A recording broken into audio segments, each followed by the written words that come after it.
Alam nyo mga kaistorya, matagumpay pong nakuha ng gobyerno ng Pilipinas. Yun pong nagkakahalaga ng humigit kumulang $658 million. Dollars mga kaistorya. Mula po sa 5 foreign foundation account sa Switzerland. Opo, mga kaistorya. At tungkol din dyan sa $658 million na yan, kung hindi talaga totoong merong Marcos wealth doon sa Switzerland, bakit nagbaba ng desisyon ang Korte Suprema natin tungkol dyan sa $658 million na yan na ang kustodiya mga kaistorya doon sa milyon-milyong dolyares na yon ay ipinagkaloob sa gobyerno ng Pilipinas. Ang tanong ngayon, nasaan yung pera? Saan napunta yung pera? Ito po yan. Noon pong 1999, ito sinasabi dito. In 1999, a Swiss court transferred around $570 million in frozen Marcos deposits to the Philippines National Bank, PNB, which held it in an escrow account pending a final decision. Akala ko ba, one historiador, $658 million. Kasi mga kaistorya, 1999 pa ito. Sa paglipas ng panahon, natural may interest yan. Tumutubo yan. Bukod pa dyan, tumataas ang palitan po ng dolyar kontra peso. Punta na tayo dito sa desisyon po ng Korte Suprema. Nung ang pera na yan ay na-transfer po sa PNB, ito yung GR number 152154, July 15, 2003. Republic of the Philippines Petitioner versus Honorable Sandigan Bayan, Special First Division, Ferdinand E. Marcos, represented by his state heirs, Imelda R. Marcos, Maria Imelda Aimee Marcos Manotoc, Ferdinand R. Marcos Jr. So alam po ito ni PBBM kasi respondent po siya dito mga kaistoryan. Kasi yung mga heirs po ni Pangulong Ferdinand Marcos Sr. ang respondent dito. And Irene Marcos, Araneta, and Imelda Romualdez Marcos. Ngayon mababasa ka dyan mga kaistorya. Corona J. Background of the case. Noong December 17, 1991, petitioner, yung nagreklamo po, yung nagdemanda, Republic, yung PCGG, mga kaistorya, through the Presidential Commission on Good Government or PCGG, represented by the Office of the Solicitor General, filed a petition for a forfeiture before the Sandigan Bayan. Pagkukumpiska ho ito, mga kaistorya, Ngayon, dito tayo. May binabanggit na dito mga kaistorya sa nasabi umanong kaso. Ang petitioner ang PCGG na nirepresenta po ng Office of the Solicitor General. Nakita nila yung malaking pinagsama-samang pera na nagkakahalaga ng $356 million na sa ngayon, nung taon na yon mga kaistorya, na sila ay nagreklamo, ang estimated na halaga ay mahigit ng $658 million kasama ang interest. Nakadeposito in escrow sa PNB. Ano ba yung ibig sabihin ng escrow? Yung escrow mga kaistorya, halimbawa yung pera ay inilagak mga kaistorya sa pag-iingat ng third party. Ang third party dyan, kung di tayo nagkakamali, ang Philippine National Bank, habang naghihintay po ng pinal na desisyon legally kung kanino dapat mapunta yung pera. So yung pera na yun mga kaistorya, yung mga halaga na yan ay galing sa mga sumusunod na 5 account groups na gumamit ng iba't ibang foreign foundations in certain Swiss banks. Ano ba yun? Ito, number 1, Azeo Verso Vibor Foundations accounts. Number 2, Xandi Wenthrop Charis Escolari Valamo Espinos Avertina Foundation accounts. Trinidad Ray, hindi ko alam kung tama ang pronunciation ko, Palme Foundation accounts, Rosales Aguabina Foundation's accounts, and Miller Foundation's account. Okay. So punta po tayo dito mga kaistorya sa paragraph po na ito. Sinasabi rin ng petisyon o ng petitioner mga kaistorya doon sa petisyon nila na yung forfeiture umano na yun, gusto nilang makumpiska yung nagkakahalaga ng 25 million US dollars at 5 million US dollars in treasury notes which exceeded the Marcos couple's salary. Kasi po ang argumento po dito ng PCGG mga istorya yung mga kayamanan ng mga Marcos, kumbaga kinumpute nila dito yung sahod po ni Pangulong Ferdinand Marcos Sr. sa loob ng mahabang panahon ng kanyang termino na panunungkulan sa gobyerno, sobra-sobra umano yung assets na yon. Ang nakakalungkot dito kasi mga kaistorya, porque ba ikaw presidente ng Pilipinas? Hindi ka na ba pwedeng, bago ka naging presidente, may assets ka na? May mga pag-aari ka na? O halimbawa, mga negosyo. So yun ang hindi dito nalinaw. Punta tayo doon sa paragraph 8. So ito, October 18, mga kaistorya, 1996, nag-filed ang petitioner ng motion for summary judgment. Ano ba yung summary judgment? Ibig sabihin, huwag nang trial. Huwag nang mag-hearing, kumbaga. Desisyon na ng korte kung ano yung ipresenta, isinumite sa korte na mga ebidensya at dokumento. So yun po ang motion for summary judgment. Sa madaling sabi mga kaistorya, ini-skip ko na kasi wag tayong humaba. Pinaburan po ng korte, mga kaistorya, sa Sandigan Bayan yan, pinaburan ng korte yung final na motion ng petitioner na summary judgment, motion for summary judgment. Ngayon, kumontra naman si Madam Imelda Marcos. Nag-file naman siya ng motion for reconsideration dated September 26, 2000. Ganun din mga kaistorya, sina Mrs. Manutok, si Ma'am Irene ito mga kaistorya, at Ferdinand Jr., si PBBM ito, filed their own motion for reconsideration dated October 5, 2000. Ganun din po si Ma'am Irene, si Mrs. Araneta ang binabanggit dito, pero si Ma'am Irene yan mga kaistorya. Ngayon, ang nangyari, binaliktad ng korte yung naunang desisyon na pumapabor po sa petitioner. Sa halip, yung final na desisyon po mga kaistorya sa huli ay pumabor sa pamilyang Marcos, kina Madam Imelda Marcos at sa magkakapatid. Ito ang dahilan kaya nakarating po sila sa Korte Suprema. Ito naman ngayon ang nangyari sa Korte Suprema mga kaistorya. Ayan alam na alam ng korte mga kaistorya na totoo talagang mayroong Swiss account. Ang binabanggit dito mga kaistorya, ito ito ng korte, 658 million US dollars. Ito na. Punta na tayo doon sa pinaka desisyon ng Korte Suprema. Kita ninyo kung gaano kahaba mga kaistorya. Pagkahaba-haba, kung isa-isahin natin yan, abutin tayo ng siyam-siyam. Ito na yung desisyon.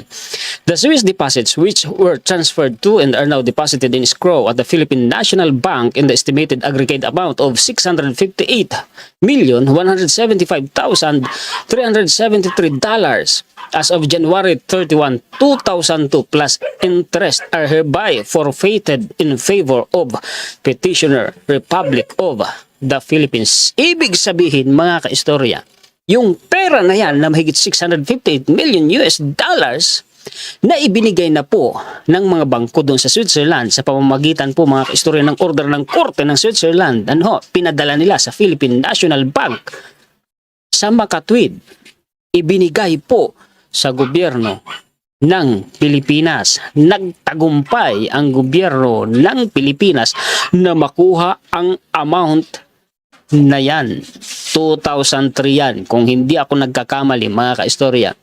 Panahon po yan ni former President Gloria Arroyo. 2003 pa yan, mga kaistorya. Nakuha na pala ng gobyerno natin. Magkano bang halaga niyan? Kasi nung 2003, kung hindi ako nagkakamali, more or less, 34 to 36 pesos ang palitan ng dolyar kontra peso. So yung 658 million US dollars ay nagkakahalaga yan ng 24 to 25 billion pesos. Billion pesos. Tandaan nyo yung amount, mga ka-istorya, more or less. Ipalagay na natin 25 billion pesos. Tandaan nyo po yung amount.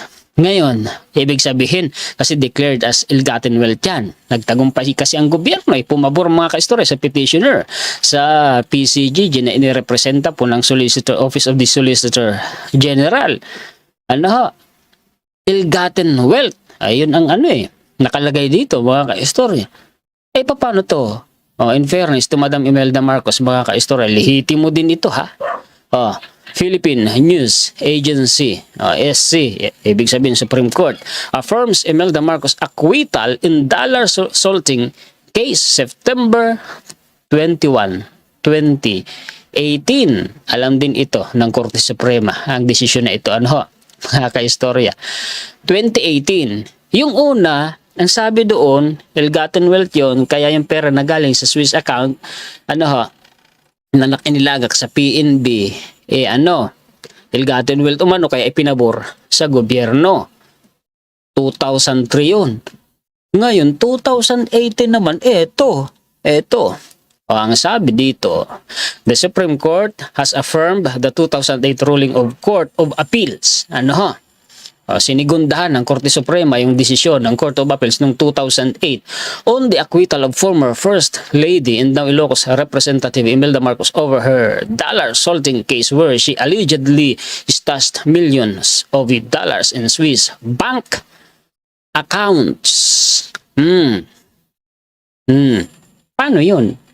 Ano ba yung dollar salting, mga ka-istorya? Dollar salting, ang sabi dito, is committed when dollars are removed from the Philippines without approval from the central bank and transferred to an account outside the country. So yun pala ang dollar salting. Halimbawa, may account, may pera in dollar, dolyar, kinuha yun, inilabas sa Pilipinas nang walang anumang permiso sa central bank at itransfer po, inilipat sa account sa labas ng bansa. Dyan po, mga ka-istorya, na-acquit, na-absuelto si Madam Imelda Marcos. Ito, 32 counts of dollar salting in 2008 by the Manila Regional Trial Court, RTC Judge Silvino Pampilo Jr. Paano yung sinabi nung 2003?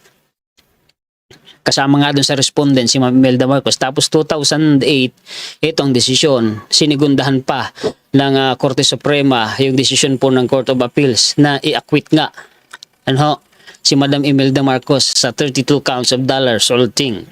Tungkol dyan sa Swiss bank account na yan, pera ang pinag-uusapan dyan, Marcos Wealth. At meron pang ginto, gold bars. Kasi alam niyo itong mga lutang, galit na galit pag itong napag-uusapan. Hindi totoo yan, ganito, ganyan. Kung hindi totoo yan, unang-una, sige Marcos Wealth, di pag-usapan muna natin pera. Bakit alam ng Supreme Court? Nagbaba pa nga ng desisyon ng Supreme Court. Ang sabi pa nga ng Supreme Court dito, alam nila na yung pera na yun, mga ka-istorya, nandun sa PNB, 658 million US dollars plus. Di meron talaga na pera, Swiss bank account, meron talaga. Tungkol naman doon sa gold bars. Alam nyo, tungkol doon sa gold bars. Alam din niya ng Senado, ng Senate Blue Ribbon Committee, inimbestigahan nila yung mga ka-istorya kung sasabihin lang hindi totoo, anong tingin nila sa Senado, sa Senate Blue Ribbon Committee? Parang lang na nag-iimbestiga sa isang bagay na hindi totoo? Anong katunayan natin? Pakishare po, mga ka-istorya. Paki-like. Ito po. Philistar mga ka-istorya. Philippine Star. Kung sasabihin nilang hindi totoo, nag-iimbento tayo, edi sinasabi nila, mga ka-istorya, kasi tayo, mga ka-istorya, nagpapaliwanag lang. Ang ginagawa natin? Ipinapaliwanag natin ang nilalaman ng ating mga referensya. Kung sasabihin nilang nag-iimbento tayo, hindi totoo, hindi ako yung nagsasalita rito, mga ka-istorya, itong mga referensya natin. Halimbawa ito, mainstream media ito, mga ka-istorya. Edi sinasabi nila ang mainstream media, sinungaling, nag-iimbento. Diba? Eto na, headlines. Ang petsa, March 12, 2000. Isang manong bagong testigo. Ang title ho, ang Nene FM Gold from CB Not Yamashita. Isang manong testigo ang inaasahang magbibigay ng kanyang testimonya na ang Marcos Wealth umano ay hindi galing sa treasure trove. Yung Yamashita treasure, mga kaistorya, hindi daw galing doon, kundi galing umano sa gold deposits sa Central Bank. Ang may sabi umano niyan ay si Senator Aquilino Pimentel. Siya yung chairman, mga kaistorya, ng panahon na yan ng Senate Blue Ribbon Committee. So may testigo umano sila. May testigo raw. Alam mo kung ano ng taong ito, kung ano yung totoo tungkol sa Marcos Wealth o Marcos Gold. Yun umanong ginto ng mga Marcos, hindi talaga galing sa Yamashita Treasure, kundi galing sa Central Bank. Empleyado yan, dating empleyado ng Central Bank. Base dito, mga kaistorya, sa first paragraph. Ang problema, ang pinaniwalaan nila, mga kaistorya, dating empleyado ng Central Bank. Samantalang, dating governor po ng Bangko Sentral ng Pilipinas na si Governor Gabriel Singson, sinabi niya, nauna niya nang sinabi na walang nawawalang ginto sa Central Bank. Walang nawawalang gold deposits sa Central Bank. So, alin ang mas matibay? Yung empleyado, yung dating empleyado, o yung governor ng Bangko Sentral ng Pilipinas? Hindi daw pwedeng sabihin yung pangalan ng dating empleyado na yon for security reason. Okay, sige. Meron pa umano, mga kaistorya, na dating agent mula po sa National Bureau of Investigation. Okay, sige. Ang sabi, ang Senado raw, nung time na yon, ang totoo, merong 5 mga testigo. Kaya lang, 3 lang raw, mga kaistorya, o 3 yung tumanggi na magbigay po, isulat yung kanilang statements, yung kanilang testimonya. So, basically, dalawa lang. Kumbaga, yung pinakalitimo. Kasi sila lang, mga kaistorya. Kasi pagka sinabi mga kaistorya, written statement, panunumpaan mo na totoo yan. Di ho ba? Pimentel said the Senate has been looking for witnesses to help it recover the Marcos Wealth. Naghahanap umano sila ng testigo na makakatulong para ma-recover yung Marcos Wealth. Ito na yung maganda dyan sa kwento na ito, mga kaistorya. Ang totoo, dati ko na itong natalakay. Kaya lang, nabubuhay, mga kaistorya, naitanong Noong October last year, 1999, yung taon na binabanggit, October 1999, kasi 2000 itong balita na ito. In October last year, naghain umano o nagpropose umano si Pimentel na magbigay umano ng cash reward na umaabot ng hanggang sa 25 million US dollars. Roughly 1 billion pesos. Sa sino man umanong makapagbibigay sa gobyerno ng lead tungkol doon sa Marcos Wealth. Biruin mo, halos 1 bilyong peso yung ino-offer nila noon na reward. Ang sabi, mga kaistorya, naniniwala umano sila na yung reward na yon ay magpapabilis sa 13 taong paghahanap doon sa Marcos Wealth na yun. Ito pa, naghain pa nga ng Senate bill, mga kaistorya, si Pimentel, na doon sa bill na yun, 10% reward ang ibibigay sa sino mang tao na makapagbibigay ng leads kung nasaan yung pera ng mga Marcos na nagkakahalaga ng halos 100 million US dollars.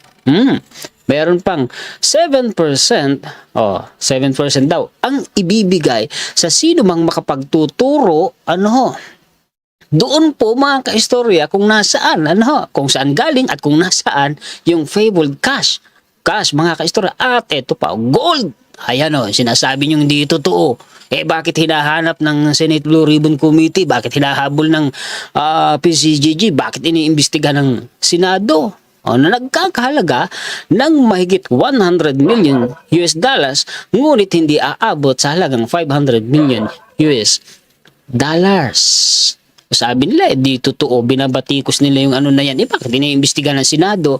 Cash at saka gold. Oh, cash at saka gold. Ang lalaking halaga nito, mga kaistorya.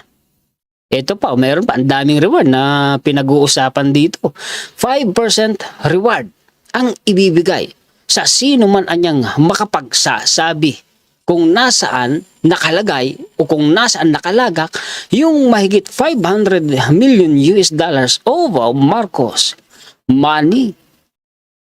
Dami Daming reward, di ba? Mga kaistorya. At ang local at foreign banks na ay bibigyan din umano ng 15% cash reward. Ano ho? Kung sila ay makapagbigay ng impormasyon sa gobyerno. Ito pa.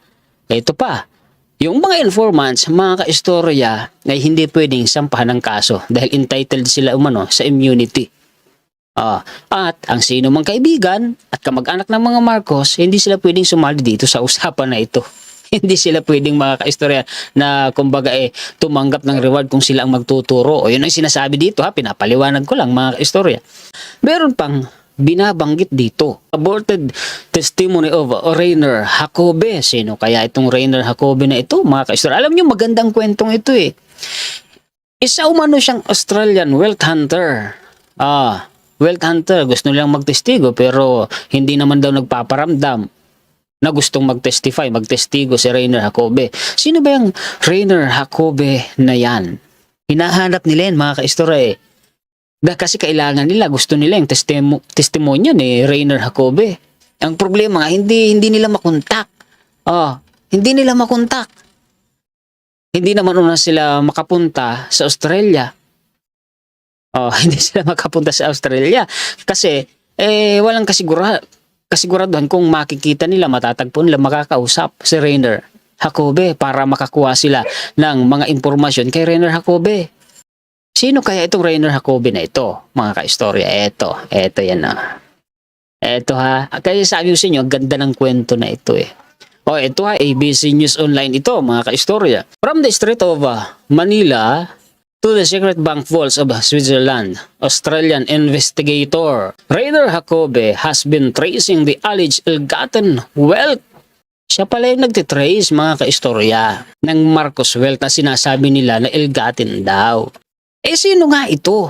Michael Jacobe na ito. Paano ito na-involve dito sa Marcos wealth at Marcos gold? Paano siya na-involve dito, mga kaistorya? Ito kasi, interview po ito ni Michael Vincent. Kung hindi ako nagkakamali, si Michael Vincent, mga kaistorya, ay miyembro ng media, foreign media. At kung hindi pa nga ako nagkamali, prominente po ito sa mundo ng media, mga kaistorya. Ito na ang sabi. In 1996, when the Marcos administration was removed from the office, the new president, Cory Aquino, ay ang bagong presidente umano, na si Cory Aquino ay inappoint ang Australian investigator na si Rainer Jacobe. Kaya pala siya na-involved sa paghanap sa Marcos wealth at Marcos gold, cash and gold.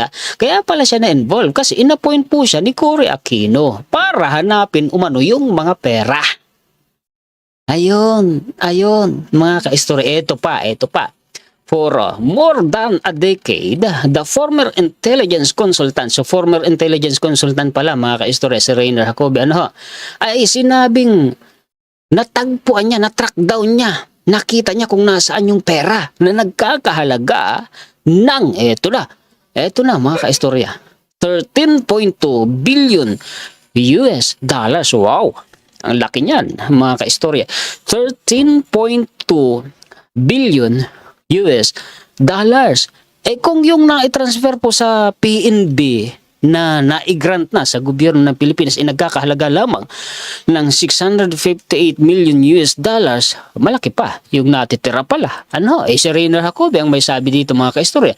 Kasi ang sabi niya 13.2 US billion dollars daw 658 million US dollars lang yung naipadala sa PNB. malaki pa kung ganon, mga kaistorya. Ay, hindi ako ang nagsasabi nito, mga kaistorya, ha? Pinapaliwanag ko lang sa inyo. Pinapaliwanag ko lang sa inyo, disclaimer lang, mga kaistorya. Pinapaliwanag ko lang po sa inyo itong mga referensya po natin, hindi ako nagsasabi nito. Kaya kung may magsasabing nag-iimbento tayo at nagsisinungaling, hindi sinasabi nila nag-iimbento at nagsisinungaling. Itong mga referensya natin ni mainstream media ito, mga kaistorya.